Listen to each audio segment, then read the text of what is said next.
First of all, welcome to the interns who have come to join the yeshiva for a period of time. This is an open Q&A session.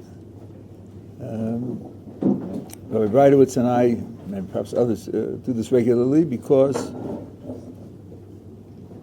when you are studying a new subject and you are absorbing a lot of information, sometimes, and a week later, 2 weeks later, it occurs to you, wait a minute, I didn't really understand that. By that time, the group that you're studying with is on to another subject, so maybe a little bit awkward to go back and say, well, 2 weeks ago you said this. And so we have these open sessions. And the idea of being a questioning thinker is a fundamental Jewish idea. I will tell you 2 very short stories from the Gemara, and then I'll be happy to take whatever questions you'd like to ask. There was a great scholar in Babylonia named Rav Kahana, and he came to the land of Israel, and he had a great reputation. So when he came to the academy where Rabbi Yochanan was teaching, Yochanan told people, put him in the front row. And they did. And he gave a whole lecture, and Rav Kahana was silent. So he called over his informant and said, you told me he was a great scholar. What are you talking about? He said, fake. I gave a whole lecture. He didn't raise any objections. He didn't ask any questions. What kind of scholar is that? Now, unbeknownst to Rabbi Yochanan, Rav Kahana had taken a vow not to speak because people told him that that was a good way to start his career in the land of Israel. And in fact, Rav Kahana was superior to Rabbi Yochanan. And in the end, Rabbi Yochanan had to acknowledge that he was a superior scholar. But in the beginning, and the fact that he didn't ask questions and raise objections meant that he wasn't playing the role that a scholar is supposed to play. Again, Rabbi Yochanan had a colleague, Rabbi Shimon ben Lakish, great friends, many, many discussions and disagreements between the two of them in the Talmud. When Rabbi Shimon ben Lakish died, Rabbi Yochanan became depressed. And his student said to him, Rabbi, we know you were very close with Rabbi Shimon ben Lakish, and you had a wonderful scholarly relationship, but you have us. You could still teach us. He said, I'll tell you the difference. When I teach you something, you look for proofs that I'm right. When I taught it to Rabbi Shimon ben Lakish, he would look for objections against what I said. He would ask 24 objections, and I would search for 24 answers, and in that way, the Torah grew. And here you have a reference to the 49 ways in which the Torah can be learned, because there are 24 objections, 24 answers, and the original lecture, which is 49. So asking questions is a precious Jewish ability and commitment. And therefore we want to reinforce it by having open Q&A sessions. And since you are coming to yeshiva and you're going to spend some good amount of time with us, we'll start with the questions now. Let me just tell you a tiny bit about my background. I was a professor of philosophy at Johns Hopkins University for 10 years. My field was philosophy of mathematics. So I know a considerable amount about philosophy. I know something about mathematics, something about science, the philosophy of science. I've studied Jewish philosophy, the great philosophical thinkers. I do have an interest in Kabbalah. I'm interested in the specifics of language, expressing things in a precise and truthful way. Those are the areas that I'm interested in. So now you could ask anything you like, but if it's within those areas, it's much more likely that I'll have something to say about it. Floor is open. With that story you just told about the 24 and 24 or 48, what's the significance of the 24? I think the significance is that it ends up with 49. And 49 is an important figure because 50 is a picture of something that's absolutely complete. And in this world, the human being is not given the ability to achieve something that's absolutely complete. Which means that there's always more to do. There's always more to try to understand. And when you learn something and master something, that puts you in a position to start asking other questions that you didn't know how to ask before. You can imagine a person going from biology to chemistry to physics to cosmology, and then there's no end. The connections are unending. So the picture of 49 is you can achieve a very great deal, but you'll never have the whole, so that you'll be finished, and we have nothing else left to do. That's not possible. Sorry? So based on that, though, is there significance? Is there like a parallel, for example, with like the Shemitah years and the 49 and the 50th year? Is that why we clean everything so it'll never be full? And then Absolutely, and the 49 days that you count from the second day of Pesach until the holiday of Shavuos, you count 49 days, the next day is Shavuos. 7 is a very important number, and 49 is 7 times 7, and it's articulated as 7 times 7. So they're very important numbers, yeah. I might be mistaken, but isn't it a halacha that you can't contradict a rabbi? And how does that interplay with objecting? I guess it depends what you mean by contradict. Certainly you can openly contradict people in debate. The Talmud is full of debates on every page. Now, if the rabbi is an expert and you're coming to ask him for his expertise, it wouldn't be wise or reasonable to contradict him, since he knows a lot more than you do. You probably wouldn't do that with your doctor. You probably wouldn't do that with your tax accountant. You probably wouldn't do that with your auto mechanic. You should fix your carburetor. I think it's the alternator. You probably wouldn't do that because he knows a lot more than you do. But you could always ask him for an explanation. You could always say, I don't understand how your view fits this piece of fact that I happen to know, and ask him for an explanation. That's always permissible. And if you are on an equal scholarly level, then you don't have to agree with him at all. You simply like colleagues. And by the way, since you asked it, this applies from the present to the past also. The great scholars of our generation can contradict the scholars of previous generations. There's only one limit on that, and that's the Babylonian Talmud. But at any time, before or after that, later generations can contradict prior generations when they're on the same scholarly level. Is that applicable now? Sorry? Is that applicable to have people on the same level now as the past generations? Well, let's see. Jewish history in the last period divides up into what we call the Rishonim and the Achronim. The Rishonim are roughly the medieval experts, up to about 500 years ago. And then the last 500 years, there's a separate period. People in the second period do contradict people in the first period. They do. Just like before the Rishonim, there were the Gaonim, those were the scholars in Babylon, and Maimonides contradicts the Gaonim regularly, because there's no legal rule that you can't contradict a prior generation. Indeed, the phraseology of the Gemara is Ein l'dayin el masha ein avros. The dayan, the judge, has only what his eyes see. And if he can't see it the way that the previous generations see it, then he takes his own view. How does that work with also, like, you can't really change halacha that was practiced before? Well, it depends upon where the authority for the halacha came from. The Talmud was the body that had the greatest legal authority. When they made a rule, it could only be changed by another Sanhedrin. So it could be changed, but it could only be changed by that legal body. So, if you live in a state, and the state Supreme Court of Texas hands down a decision, and you are in a municipal court, in Austin, you're bound by the fact that the state Supreme Court gave a decision, and you're only a municipal court, so you haven't got the right to challenge it. But that's because of the authority of the body that issued it. A later stage in that same body's history could contradict it. But doesn't it also say that there will not be another authority as great as the Sanhedrin? There'll not be another authority, what? As great as the Sanhedrin? Well, the Sanhedrin is going to be restored.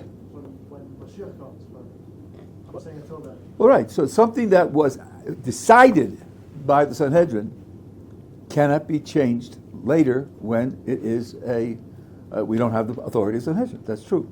But anything that's decided by a later group can be changed by an even later group, as long as they have the same level of authority. It's not a question of time, it's a question of authority. Yeah. So is it really true that there can only be another Sanhedrin when Mashiach comes? Because I know that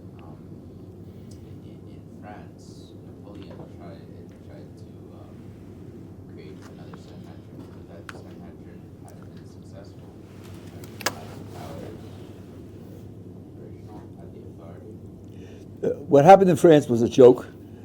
He was not dealing with people who were loyal to his position at all. And he called it Sanhedrin because he, in his good-hearted ignorance, thought that you get a bunch of Jews together and call them a Sanhedrin, then you can allow them to reformulate their religion. But in fact, in Sfas, at the time of the Arizal, the Beis Yosef, and the other great scholars who were there in the 16th century, there was an attempt to renew the Sanhedrin. Now, why don't we have a Sanhedrin? Because we don't have ordination. There was a line of ordination from Moses down to around the 3rd century CE. So it's like almost 1800 years. That means someone who has ordination gives ordination to another scholar, and went down generation to generation. It was the line was broken by the Roman persecutions, which means that Hashem allowed the Roman persecutions to destroy the line, which means that Hashem didn't want the Sanhedrin to continue, because behind these historical events is God's will. So the way to restore the Sanhedrin is to restore smicha, ordination. And there is a statement in Maimonides, which was understood by some to say that if all the scholars in the land of Israel agree that a certain person should be instituted with ordination, they can give it to him. And the scholars in Sfas chose the Beis Yosef, who was a gigantic scholar, and they voted that he should be the one to receive this ordination. Then he could give ordination to others, and he could restore the Sanhedrin. But the scholars in Jerusalem didn't go along with it. And the statement Maimonides, which again there was controversy as to what it meant, but it was committed to the sum total of the rabbis in the land of Israel, and they didn't agree. So that was a failed attempt. Short of that, as some of you seem to have some good information, preceding the arrival of the Messiah, the Mashiach, Eliyahu, Elijah the prophet, will come to announce his presence and to certify who he is. The story of Eliyahu's life in the Tanakh ends with his ascending alive to heaven. He had smicha. He had ordination. So when he comes back, he can then ordain others, and then they can form a Sanhedrin. But that's the expected way that it should happen. Yeah, sorry. Yeah. So, with the idea of rabbi, what a rabbi says, ordinance becoming a tradition, I guess my question is more focused around not stuff like the mitzvah derabanan, but halachas, whether we separate kitniot or not on Pesach. How long does that have to be going on separately for it to become a halacha that people follow? I'm sure it's not a set amount of years, but at least what would you think something would have to go on for before it started to become all right, this is a halacha, this is why we're doing it, this is why this should be a thing? It's a very good question, and I don't know how to answer it. I don't know whether there would be a single period of time, 362 months, 14 days, and 17 hours. And it might depend upon the particular subject that's involved. But there is an interesting principle here, and that is we have a principle of conservatism. As the joking adage put it in America, if it ain't broke, don't fix it. We say, don't change it unless there's a positive reason to change it. So it can be clothes styles, or it can be a custom of the kind that you're talking about. When it becomes a custom for a community, that has a kind of halachic status. As you surely know, this prohibition against using rice and other things on Pesach is something that the Ashkenazim took upon themselves and the Sephardim did not. That's because the local industry of food production and distribution was different. And they couldn't survive without it. No. It was that in the Ashkenazi markets, the foods mingled with one another. And in the Sephardi markets, it wasn't that way. So in the Ashkenazi markets, you were taking a chance of having wheat dust or wheat kernels in your other foods, and therefore they didn't want to use them. Now, we don't have that problem anymore, but the principle of conservatism tells us that we're living with it, we're not starving, things are okay. And by the way, there was a talk, I don't remember how it came out in the end, but when things were very hard in the land of Israel, there was real starvation here. And they said, what about the Ashkenazim being able to use on Pesach those foods which their custom was against because they were facing starvation? And I think there were those who said it was permissible because it doesn't have that status, such a status of a law to endanger life. But again, you don't change something unless there's a positive reason to change it. Yeah. I'm gonna switch it up quickly. Do you think the increasing division and polarization in kind of Western culture is connected to the decline of traditional moral and kind of religious values? And kind of from a Jewish perspective, what holds a society together when they no longer share a common understanding of kind of community? Well, first of all, I think we have to overcome the natural tendency to be overly impressed with what's going on right now. I remember, I read this in history. I'm not that old, but I remember in the 30s when the union movement was picking up, and there was a great deal of conflict, and people were shooting at each other. Americans were shooting at each other. There's some shooting going on now, but it's in those days that was going on also. America did have a civil war, which was quite bitter, and hundreds of thousands of soldiers died. I myself have been coming to a kind of understanding that democracy, the commitment to democracy, is conditional on how serious the issue is. You have to be able to say, we disagree about this, let's take a vote and we'll abide by the vote. Well, how important is voting? How important, what kind of authority does the voting have? One thing voting does means you can work together as a society and get the benefit of cooperative effort. Well, that's an important consideration. Another benefit of voting is if you vote, then only a minority of people are coerced against their will to do what they don't believe in. And that's an advantage as against coercing a majority. So that's definitely an important consideration. But suppose you think that the issue at hand is life and death. So you might say, I'm not willing to let democracy decide a matter of life and death. I'm just not willing to do that. And I think everybody has his line where he says, up to here, yes, the voting can take. I'm basing myself on John Rawls and Thomas Nagel. People know the literature. Up to here, I can let democracy take. But if it goes beyond there, I'm not doing that. That's what caused the Civil War. So I don't think that's an aberration. It's a kind of conditional commitment based on the strength of your values. And this is why democracy doesn't work in many different cultures in the world, because they're not willing to compromise their cultural values at all. In Muslim countries, to take a vote as to whether or not to apply Sharia law is unthinkable. It's unthinkable. Allah wants our Sharia law. You can't vote against that. You're just a heretic if you vote against that. So the application of democracy in such a country is going to be very limited, as opposed to a country like America, where you start off with a mixture of peoples, a mixture of cultures, a mixture of different values, and you see the tremendous power of cooperating together, and therefore you take that very seriously, and you sacrifice many issues which other people wouldn't sacrifice. So it's a matter of knowing where to draw the line on the basis of your particular commitments, and different people will have different places of drawing the line. So I think that pressure applied is something which is understood. It's understood in the understanding of what democracy is. In America, you have a doctrine of civil disobedience. This is rooted in the Torah. Scholars have pointed out that when Nathan the prophet comes to King David on the throne and says, "You're the sinner," you don't find that in the ancient world. You're the sinner? Die. No such thing. And here, he's a great respected personage in the country, and he says it, and everybody says, "Oh, if Nathan the prophet said it, then that's it. Then David is a sinner." This idea that you could speak against authority.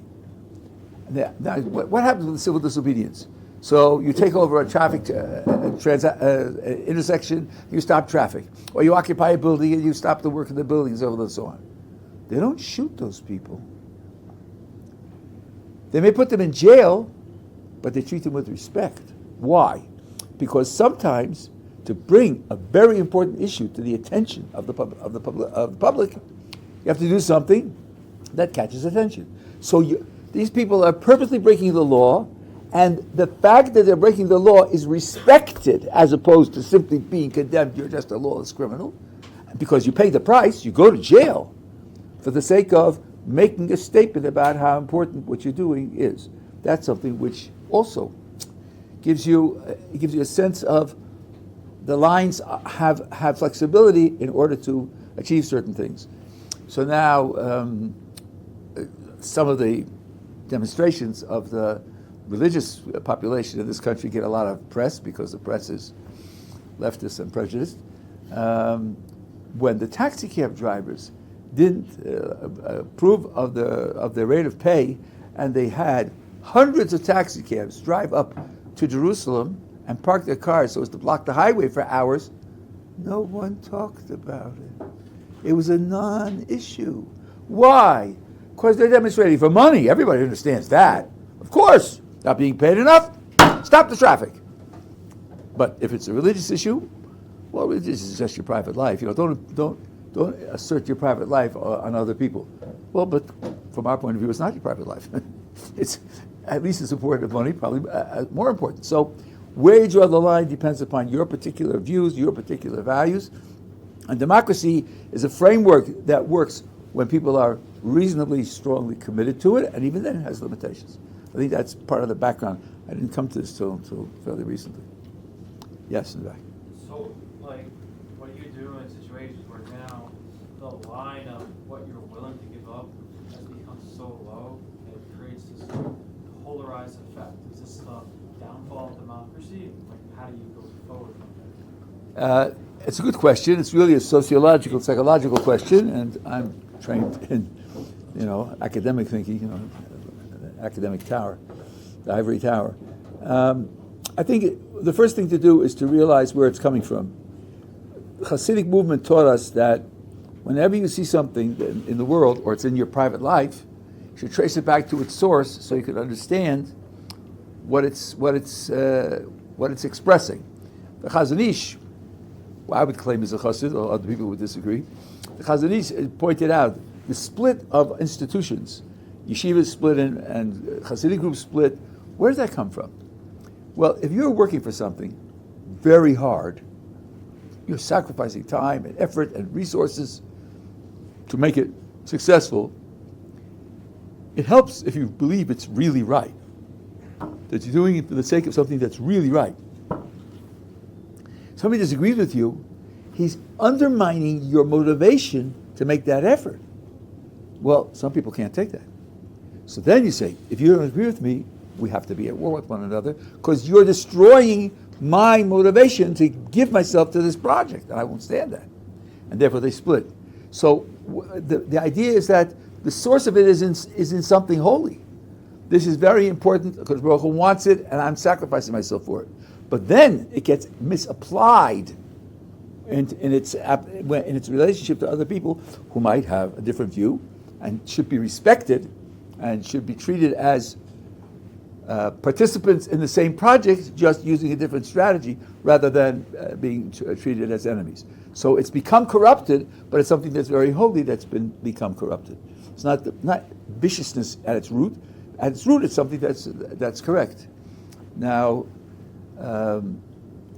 I think that the people that you're talking about also, there's a way of tracing it to something which is genuinely valuable, but in their case, gigantically corrupted.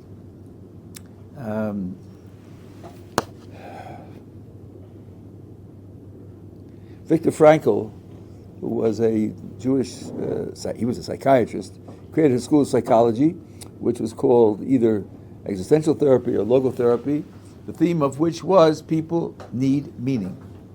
People need food and drink, people need security, people need pleasure, people need power, and people need meaning. It's one of the things that people need. People search for meaning.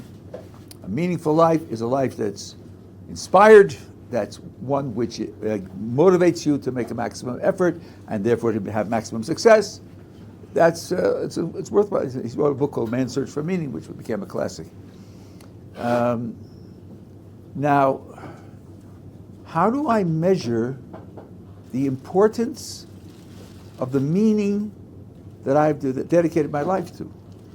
Well, one way is to talk about what's this meaning about, where does it apply? Is it for myself and my family, or for myself, my family, and my community, or for the world as a whole? Is it rooted in history and leading to the future, or is it just something that's going to be around for 10 years? These are features of the meaning which will determine how important it is. There's another measure also of how important the meaning is. What normal rules, what normally prohibited actions am I allowed to do for the sake of this meaning? If for the sake of this meaning it would be morally appropriate to steal, then that meaning is very important. Look, usually you can't steal, but for this you can steal. This has to be really important. And if I steal for this, then I'm very important because I'm living this very important meaning. And what if I can blow up buildings for the meaning? Wow. Then I've got a super meaning, a really valuable. I can blow up buildings or kill people. So part of this, what's called by psychologists narcissism, it's a way of creating for yourself a sense of importance, significance, meaningfulness, and you measure the success by how many criminal things you can do in its favor because it's so important. Then the appeal to perform crimes for the sake of you is appeal which builds you up with this false sense of importance. So I think this is the desire for meaning is right. The desire for meaning is part of our psychology, and if you don't have a desire for meaning, you won't have a chance to understand the world. Science, to a great extent, is a search for meaning, a search for order and explanation and inferences and coordination in the world, that the world expresses something that the human mind can grasp and can master. That gives meaning to the world. It's a projection of intelligence in the world. So this is also a desire for meaning. But here it's become corrupted. I think that when you understand that, you see the futility of argument. Someone said, if you have to yell, you have nothing to say. The words of the wise are heard with calmness. If what you have to say is a content that's worth hearing, you don't have to yell. And you don't have to shout other people down either. You listen to them, they'll listen to you, and if your words are good words, then they'll come to agree with you. That's the way civilized people behave. The people who are waving the flags are on the level of 11-year-olds. I'll tell you one more thing, and then I'll take the next question. Imagine a 4-year-old, and he hits his younger brother, and the parent says, "Why did you do that?" What's going on in his mind? Why did I do that? I'm going to get in trouble. I've had this before when I hit my brother. What sounds can I make to avoid trouble? I know how to talk. When you talk, you make sounds in the air. What sounds can I make to avoid trouble? I remember. He hit me first. Those words, those sounds are sounds which, when the parent hears them, he doesn't penalize you. It has nothing to do with whether it happened or not. That's not the point of it. The point of it is, what can I do with those sounds? A lot of the political, can't even call it debate, little screaming, is that kind of attitude. It's true or false, it has nothing to do with it. What can I do to create the impression that I want? So if you call someone a fascist, he's working as hard as possible to make the government as small as possible and as powerless as possible. Yeah, but if you call him a fascist, people will be upset. I want people to be upset. The truth of it doesn't matter. It doesn't even start. It's just a way of manipulating people to get them to feel what I want them to feel. So when you realize you're dealing with people like that, you realize one thing: discussion is not going to do it. You have to reach out to them in a different way. I've never had a debate. I'm not looking for a debate with one of these people. But when he calls you guilty of genocide, I think what you should say to him is, and you're paid off by George Soros to say that. I know you don't believe it. You're just lying. You don't believe it at all. You're being paid under the table by George Soros and the other lefties who pay the demonstrators, which they do, and so on and so on. let him defend himself against that. I'm not really being paid. You're lying. Of course you're lying. You're just being paid off to do that. See how he takes that. Yeah. I want to go back a little to the finding meaning thing that you said, especially someone like an example with the terrorists that like they find meaning. It's like, wow, I'm so important that I'm able to have this. And additionally, the fact that a lot of people I can't say confidently that if I was born to two terrorist parents, I wouldn't turn out as a terrorist either, for sure. So, in I guess in the Jewish perspective, how do we pity them? How do we pity them? In what way do we give them?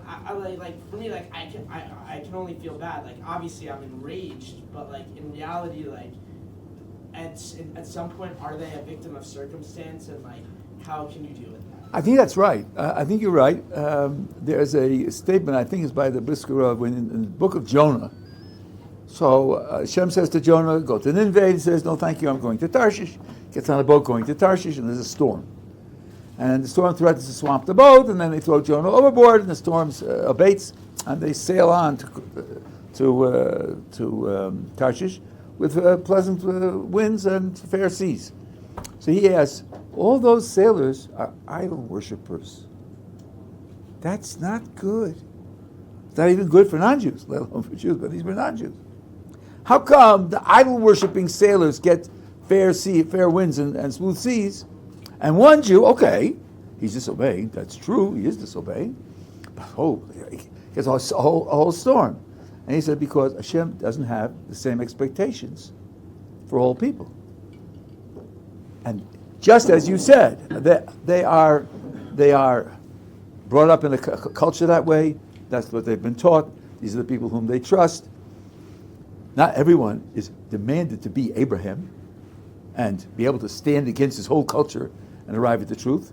And to a great extent, they are victims. That's quite true. Now, a person can be a victim, and you can have sympathy for his plight, for his unfortunate circumstances, and still shoot him without any regrets, because he's trying to shoot you. So you don't have to use that to be soft on him. But on the other hand, your condemnation or your hatred of him may not be totally appropriate, because they are just tools of the people who are manipulating them by telling them false stories. By the way, the Rambam says about the Karaites the same thing. Those who founded Karaism in opposition to the oral tradition, and they knew very well what they were doing, they did it for political purposes and personal purposes, they are vicious criminals and have to be dealt with as such. But their children and grandchildren who were brought up with those false beliefs have to be treated with respect. We should draw them with cords of love so as to restore their relationship to HaKadosh Baruch Hu. So we definitely do take into account the circumstances under which a person developed, and use that to soften our condemnation of them. You had a question? I wanted to ask about, I know in the Litvish side, Kabbalah is not so studied, at least until they're 40 years old, because they the whole thing was Shabbatai Tzvi. But I know that the Vilna Gaon was a very big Kabbalist, and he was a Litvak. I was wondering, how did his Kabbalah or his Kabbalistic writings differ from Hasidus, and the approach and the difference? So first of all, this idea of having to wait till you're 40 years old to study Kabbalah is a statement in the commentator of the Shach, who was a great, respected Ashkenazi commentator, one of 20. And he didn't speak for the Sephardi world, and he didn't speak for the Hungarians, the Hasidic world, and he didn't speak for the German world. So it isn't as if there's a law from Moses, don't study Kabbalah until you're 40. There is no such law. In the Sephardi world, little children study Kabbalah. They learn to recite it, and they learn to memorize it. So I don't think there's any question of how is it possible. Possibly because there are different views, and different views are practiced by different people. The Gaon was, many would say, the greatest Kabbalist of his time. So the idea that this group, as a population, doesn't invest as much time in studying Kabbalah, that's true, although the Nefesh HaChaim was written by Rabbi Chaim Volozhiner, who was part of the whether you call it Lithuanian or the tradition that wasn't the Hasidic tradition, in order that the non-Hasidic world should have a sefer that dealt with these subjects in a way that would be geared to them. So, and a considerable number of people in that population studied the Nefesh Chaim. So I wouldn't say that there's no study of it going on. And there are different levels of care to avoid mistake, because mistake in the Kabbalah is much more significant than the mistake, let's say, in another area of Torah life. It's the analogy they give is this: if you're driving at 60 miles an hour and you lose track of what's going on for 10 seconds and turn the wheel an eighth of a rotation, you're going to be in trouble. But not if you're going 10 miles an hour. Not every deviation has the same effect. If you make a mistake in the laws of washing your hands, well, then you won't wash your hands in the correct way. If you make a mistake in conceiving of what and who God is, then your mistake is going to be one which will corrupt your service by dedicating it to a false picture of what God is. That's a much bigger loss. So a mistake there is a much bigger loss. Now, to comment on the difference between the Gaon's writings and the Hasidic writings, I'm not capable to do that. I can't do that. The Gaon's writings are very voluminous, very complicated, and very. He knew everything, and he took it all into account when he wrote something. So I'm just not competent to do that. Yeah. Does the Torah address the idea of kind of protecting one's mind and free will in the culture, or there's so many different voices kind of competing for our attention, and how can a person develop the wisdom to kind of recognize when they're being guided towards the truth rather than kind of when they're being persuaded or manipulated? Well, one of the key elements here is that people are subjective about themselves. You don't see yourself objectively. Sometimes because you're too lenient on yourself, and sometimes because you're too strict with yourself. You see yourself through a haze of hopes and fears and ideals and inspirations and temptations and rationalizations and self-deception. So one thing you do is try to get a perspective from someone else. And this I think applies in two ways. You can talk to peers who are somewhat similar to you, and they will understand the situation, but come from different backgrounds, will see it differently from you. And then to older people who are wiser and who have seen people develop and who know a great deal of Torah and themselves live it and understand it on some deep level, who can help give you perspective on what's practical for you. My analogy here is sports. I go to a trainer every week, and I try to keep healthy. The trainer tells you what you can do and what you can't do, because he knows better than you do what you can and can't do. And if you don't listen to him, either you're not working hard enough to get the maximum out of your work, or you're risking injury, and if you injure yourself, then you won't be able to train at all. So you're better off listening to him. So these people also can tell you where you're more likely to find a good way to develop. And then people say, yeah, but these two experts differ. They'll take you this, one will take you this way, one will take you that way. So how do I know who's right? So here's a piece of logic to put it in your pocket and keep with you. Who says one is right? Who says there's only one way you could develop? Maybe you could develop in two different ways. And although they would have different structure, different emphases, different priorities, maybe each one would be equally valuable for you in the end. So the idea that when there's a difference of opinion, one's right and one's wrong, and your job to figure out who's right, may be a wrong presupposition. So taking advice, now this used to be very controversial, but now you have, last 20 years, you have a profession. It's called life coaching. What does that mean exactly? It means if you're left to your own devices, you're likely to make decisions which you will regret later, because your life won't go as well as it could have gone. And there are people who are paid to help you work out what's best for you. I think that's terrific. I think it's terrific. Because indeed, when you are 30, you will look back at which things you did when you were 20 and say, boy, I did not know what was going on. I didn't realize what was going on. If I had better advice, I could have done things in a way that would have benefited me much more. So why wait until you're 30 to figure that out? Why not ask somebody who's 30 now and get the benefit of it? I think that's part of it. The idea of it in general, having self-knowledge, is dependent upon this and other features as well. Maybe one last question. I think we have to dive minute. Yeah. Is there anything wrong with making Torah GPT? You create an AI model that learns all the Torah, every commentary that's ever been made, and furthermore uses that to create new arguments for questions that have been left unanswered. I'm not sure what I'm understanding. You're talking about learning it all? Or, An AI model. but what would AI do? Create? It would learn.